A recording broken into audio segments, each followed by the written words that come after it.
പഴയതും പുതിയതുമായ പ്രതിഭ വെക്കാറുണ്ടോ? പ്രതിഭ കയ്യും കാലുമില്ലാത്ത പ്രതിഭ ആൾക്കാർ വഴി തുടങ്ങി. ചൂടാ. പ്രതിഭ വെക്കാനുണ്ടോ സാറേ? നല്ല വില തരാം. ഏതു തരം പ്രതിഭ എടുക്കും? ഇതിന് മേലോട്ടുള്ളതാണേലും മതി. കുറച്ചു ദിവസം മുമ്പായിരുന്നെങ്കിലേ ഒരെണ്ണം തരാമായിരുന്നു. അതോടെ തന്നെ കച്ചവടം കഴിഞ്ഞേനെ. അതുകൊണ്ട് എന്റെ അമ്മായിച്ചും പോയി. എത്ര വട്ടി കത്ത് കാണുമാവോ? അപ്പോ ഇതിലെ പടിഞ്ഞാറോട്ട് പോയാ സാറിന്റെ അമ്മായിച്ചന്റെ വീട്ടിലെത്തുവോ? ഇവിടുന്ന് പടിഞ്ഞാറോട്ട് പോയാൽ അമ്മായിച്ചന്റെ വീട്ടിലെത്തത്തില്ല, അറബിക്കടലിലെത്തും. എടോ, വടക്കോട്ട് പോയി തൃക്കുന്നപുരത്തെത്തണം. അവിടെ ചെന്ന് മേനോ സാർ വീടാന്ന് ചോദിച്ചാൽ ആരും കാണിച്ചു പട്ടിമേനന്റെ വീടെന്ന് ചോദിച്ചാ മതി. ഓ, പട്ടിമേനൻ. അതിരിക്കട്ടെ, തനിക്കെന്താ ഈ പ്രതിമ? അതെന്റെ ഹോബിയാ സാറേ. വീട് അലങ്കരിക്കാൻ വേണ്ടി ഞാൻ അത് മറിച്ചു വിൽക്കും. തന്റെ ശബ്ദം എവിടെയോ കേട്ട മാതിരി ഉണ്ടല്ലോ. അതെ സാറേ, ഞാൻ മിമിക്രിക്കാരനായിരുന്നു. ഈ പലരുടെയും ശബ്ദം അനുകരിച്ച് സ്വന്തം ശബ്ദം വരുന്നില്ല. ഓഹോ, അപ്പൊ താൻ ആ നക്കി പാരപ്പിളയുടെ വീട്ടിലും പോയി കാണും. അത് അവന്റെ ശബ്ദത്തിന്റെ ചൊവ്വ. അപ്പൊ വരട്ടെ. ചെല്ല്. അതെ, വരണ മകനെ. നിന്റെ അപ്പനാ പാരപ്പിള്ള. ആ പ്രതിമയൊന്ന് കളയാൻ വേണ്ടി ഈ ഇളവൻ വട്ടം കിടക്കി നടക്കുകയായിരുന്നു. അത് കയ്യിൽ നിന്നെടുത്ത് കളഞ്ഞപ്പോ ആവശ്യക്കാരൻ ചാക്കുമായിട്ട് വരുന്നു. ഭഗവാനെ ഭക്തവത്സല, എല്ലാം നിന്റെ മായ. ഇവിടെ പ്രതിമയില്ല. വേണേ 2 പട്ടിയെ തരാം. വേണ്ട, ഒന്നാമത് പട്ടി നമുക്ക് കറാമാണ്. അതുമല്ല, കാശ് കൊടുത്ത് കളിക്കുന്ന പട്ടി ആരെങ്കിലും പേടിക്കും. നമുക്ക് പ്രതിമ മതി. നിങ്ങൾ ഈ പറയുന്ന എണ്ണം കെട്ട പ്രതിമ എന്റെ ഡ്രൈവർ ഓമനക്കുട്ട കൊണ്ടുപോയിരിക്കുക. പിന്നെ ഇത്രയും കാലമായിട്ടും അവൻ ഈ വഴി വന്നിട്ടില്ല. ഇനി ജീവിച്ചിരിപ്പുണ്ടോ മരിച്ചുവല്ല എടുത്തിരിക്കുകയാണോ ഒരു പിടിയില്ല. ഈ ഓമനക്കുട്ടൻ എങ്ങനെ ഇരിക്കും? കസേരയിലിരിക്കും. അതല്ല പട്ടി മേനോനെ, അയാളെ കണ്ടാൽ ആരെ പോലെ ഇരിക്കുമെന്നാ നമ്മൾ ചോദിച്ചത്. എന്റെ 2ാമത്തെ കുട്ടി കിടക്കുന്ന ഡോർമേനില്ലേ, അവന്റെ ഛായയാണ് അയാൾക്ക്. ഓ ക്ഷമിക്കണം, എനിക്ക് പട്ടിക്ക് പാല് കൊടുക്കാൻ സമയമായി. വരട്ടെ. എന്റെ ഗുരുവായൂർ, അല്ലോ, ആ ഓമനക്കുട്ടനെ എവിടെ പോയി തപ്പുവോ എന്തോ.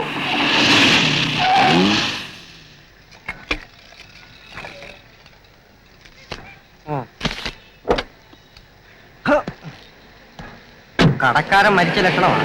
ആ ഹലോ ചേട്ടാ. വരുന്നു. ഒരു പാക്കറ്റ് 555 ഇല്ല. അയ്യോ, 555 കാണുമോ? അതുമില്ല. ഒരു പാക്കറ്റ് സിംഗിൾ 5 വാങ്ങി വെച്ചൂടോ? ശ്രമിക്കാം. അടച്ചിട്ട് മണലി വരാൻ പോടെ ഇറക്കാം. മുയലാളി 555 ഈ നാട്ടിലും കിട്ടുമെന്ന് തോന്നുന്നില്ല.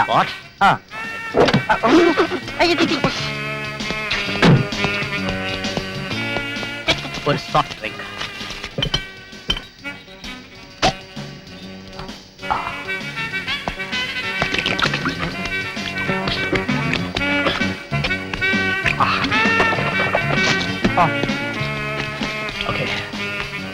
ചില്ലറയില്ല, ബാക്കി താനെടുത്തോ. ഇതിന്റെ ബാക്കി കുടിച്ചോ. 100 രൂപ ഇങ്ങട്ടാ. ഈ 10 പിടിച്ചോ, അതിന്റെ ബാക്കി എടുത്തോ.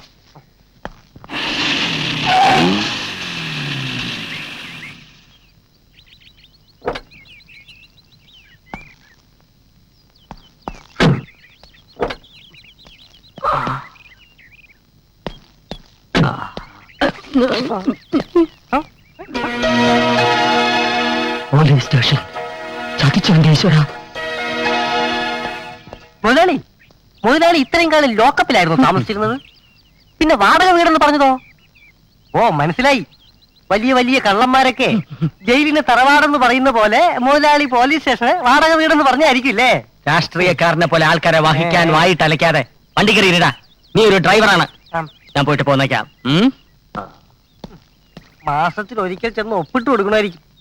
കള്ളൻ പോയിട്ട് വരട്ടെ.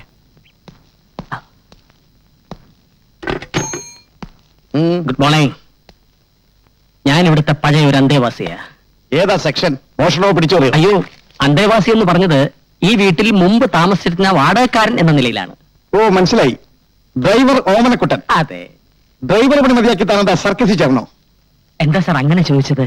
ഞാൻ അഭ്യാസമൊന്നും കാണിച്ചില്ലല്ലോ. ഈ ബഫൂൺ വേഷം കണ്ടിട്ട് ചോദിച്ചതാ. താൻ അഭ്യാസിയാണെന്ന് എനിക്കറിയാം. നിന്ന നിൽപ്പ് മുങ്ങുന്ന അഭ്യാസി. അയ്യോ, ഞാൻ മുങ്ങിയതല്ല, വിഴുങ്ങാൻ പോയതാ. വിഴുങ്ങാനോ? അതെ, ഹൈദരാബാദിൽ ആസ്മയ്ക്കുള്ള ഒരു മീൻ വിഴുങ്ങാൻ പോയത്. ആസ്മ മാറണമെങ്കിൽ മീൻ മാത്രം വിഴുങ്ങിയാൽ പോരായിരുന്നു ഓമനക്കുട്ട. 4-5 മാസത്തെ വാടക കൂടി വിഴുങ്ങണോ? കുടിശ്ശിക തീർത്ത് ഇവിടെ തന്നെ താമസിക്കാൻ വേണ്ടി വന്ന ഓമനക്കുട്ട, താൻ ആദ്യം ആ വീട്ടുടമസ്ഥന്റെ കുടിശ്ശിക മുഴുവൻ തീർത്തുകൊട്. ഇവിടെ താമസിക്കുന്ന കാര്യം 5 കൊല്ലം കഴിഞ്ഞിട്ട് ചിന്തിച്ചാ മതി. 5 കൊല്ലോ? 5 years? സർക്കാർ കാര്യമല്ലേ. പുതിയ പോലീസ് സ്റ്റേഷന്റെ പണിയൊക്കെ എപ്പോഴാ തീരുകയെന്നൊന്നും പറയാൻ പറ്റില്ല. എന്താ ഇവിടെ തന്നെ താമസിക്കണമെന്ന് നിർബന്ധമാണോ? അല്ല, സാറും പോലീസുകാരന്മാരും കൂടും കുടുക്കെടുത്തോണ്ട് ഒഴിഞ്ഞു എന്നാലേ എനിക്കിവിടെ. ഓഹോ, അപ്പൊ പോലീസിന്റെ കുടുക്കൊഴിപ്പിച്ച് താമസിക്കാൻ വന്നിരിക്കാണല്ലേ? വേറെ വഴിയൊന്നുമില്ലല്ലോ. ഇടിച്ചിട്ട് നട്ടെല്ലാം നോക്കും. ഇറങ്ങി പോടാ. അപ്പോ ഇരിക്കട്ടെ ഇങ്ങനത്തെ ഒന്നും എടുക്കണ്ട, രണ്ടും എടുക്കണ്ട. ആ, മതി. ഉള്ളവേ. ഇവന്റെ സാധനം സാമഗ്രിയില്ലേ? ഒരു മുട്ടത്തിലും പ്രതിമ എല്ലായിടത്തും പോകാൻ പറ. അത് ഇവിടെ ഇരിക്കട്ടെ. പിടി. അതെ, അതുകൂടെ എടുത്തോണ്ട് പോ. അല്ല. ചൊല്ല്. ആ.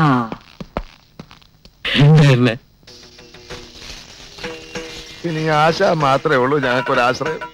ആ പ്രതിമ എങ്ങനെയെങ്കിലും തിരിച്ചെടുക്കണം. ഒഴിവാക്കിയ ബാധയെ തിരിച്ചെടുക്കാനാണോ ഭാവം? എനിക്കൊന്നും മനസ്സിലാകുന്നില്ല. മനഃപൂർവ്വം അപകടങ്ങൾ ക്ഷണിച്ചു വരുത്തിയാണോ? അല്ലെങ്കിൽ അതിനേക്കാൾ കൂടുതൽ അപകടങ്ങൾ ഉണ്ടാവും. ആശാൻ ഒന്ന് നോക്കണം. ആ, പറയാനുള്ളത് ഞാൻ പറഞ്ഞു. ഇനി നിങ്ങളുടെ ഇഷ്ടം.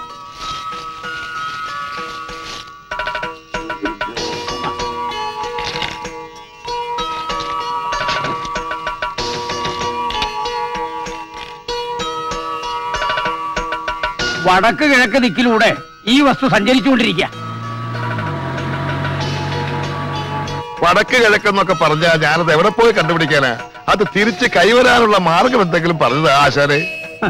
അത് തിരിച്ചു കയ്യിൽ വന്നാൽ അനർത്ഥങ്ങൾ ഉണ്ടാവും. അതെല്ലാം ഞാൻ സഹിച്ചോളാം. എനിക്കത് എങ്ങനെയും കിട്ടണം. എങ്കിൽ നാളെ ചൊവ്വാങ്കോട്ട ദേവീ ക്ഷേത്രത്തിൽ ചെല്ലുക. ക്ഷേത്രകുളത്തിൽ മുങ്ങിക്കുളിക്കുക. എല്ലാത്തിനും നിവൃത്തി ഉണ്ടാവും. ദേവി അനുഗ്രഹിക്കട്ടെ. ഗോപാല, ഇത് പ്രേതബാധയുള്ള പ്രതിമയാണെന്നാണ് പറയുന്നത്. ഞാനത് വിശ്വസിച്ചിട്ടില്ല. എങ്കിലും ഇതിന് കൂടെ നടക്കുന്ന അത്ര ബുദ്ധിയല്ല. ഇത് ഉപേക്ഷിക്കാൻ പറ്റിയ സ്ഥലത്ത് എവിടെങ്കിലും വണ്ടി ഒന്ന് നിർത്തുക. ഒക്കെയോ പുഴയോ അങ്ങനെ എവിടെങ്കിലും. എനിക്കറിയാൻ പാടില്ല ഞാൻ ചോദിക്കുക. അറിയാൻ പാടില്ലാത്തത് ചോദിക്കണ്ട. അറിയാവുന്ന ചോദിക്കാലോ. ചോദിക്കാം. മുതലാളിക്ക് എന്താ ഇടപാട്? മന്ത്രവാദോ അതോ കള്ളക്കടത്തോ? എന്തായാലും എന്റെ അടുത്ത് തുറന്നു പറയാം. മുതലാളിയുടെ ജീവൻ കയ്യിൽ പിടിച്ചിരിക്കുന്ന എന്റെ അടുത്ത് എന്തിനാ ഈ സസ്പെൻസ്? തമ്പാനൂർ ബസ് സ്റ്റാൻഡിന്റെ ഫ്രണ്ടിലെ പാർക്കില് വിശക്കുന്നു പറഞ്ഞ് തെണ്ടി നടന്ന ഊള ചെക്കനെ പിടിച്ച് ഡ്രൈവിംഗ് പഠിപ്പിച്ച് എന്റെ ഡ്രൈവർ ആക്കിയത് എന്റെ ലൈഫിലെ സസ്പെൻസ് പറഞ്ഞു തരാനല്ല. എടാ, അനാവശ്യ കാര്യങ്ങൾ ഇടപെട്ടാൽ നിനക്ക് കിട്ടുന്ന സസ്പെൻഷൻ ആയിരിക്കും. കാശുള്ളവൻ എന്തു ആവാലോ. കാശിക്ക് പോകുന്നതാണ് എനിക്ക് നല്ലതെന്ന് പറഞ്ഞതാ. ആ, നീ കാശിക്കോ ഏത് പോ.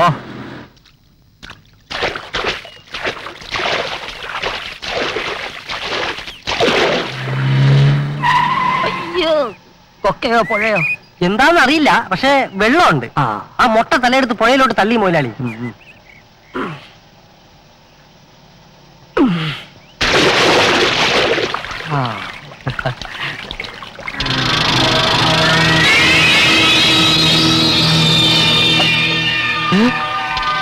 വണ്ടി വിട്ടോടാ.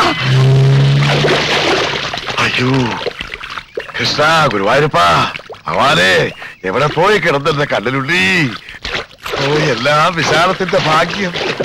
ഹലോ, അതെ, ഞാൻ നിങ്ങളുടെ കാള് പ്രതീക്ഷിച്ചിരിക്കുകയായിരുന്നു. പ്രതിമ എപ്പോൾ എവിടെ എത്തിക്കണമെന്ന് മാത്രം പറഞ്ഞാ മതി. ആ, പണം റെഡിയല്ലേ? ആ, ഓക്കെ ഓക്കെ. എന്താ അവർ പറഞ്ഞേ?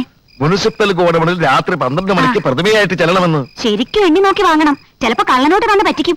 അണ്ടേ, 10 ലക്ഷം രൂപ അവിടെ ഇരുന്ന് എണ്ണി നിരക്കി 2 ദിവസം കഴിഞ്ഞ് ഇറങ്ങി എത്താം. ആ, അത് പറഞ്ഞപ്പോഴാ ഓർത്തത്. ഒരു പെട്ടി കൂടെ കൊണ്ടുവയ്ക്കോ.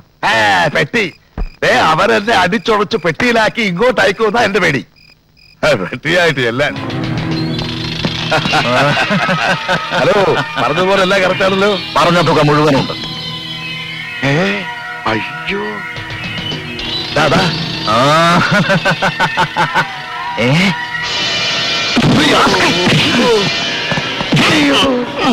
പ്രതിമ ആ കാലപാടം പാരെ എന്നെ തല്ലണത്?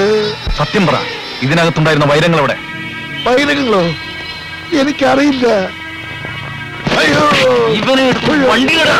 അയ്യോ, ജോർജ് പണ്ടേ ശരിയാണല്ലോ.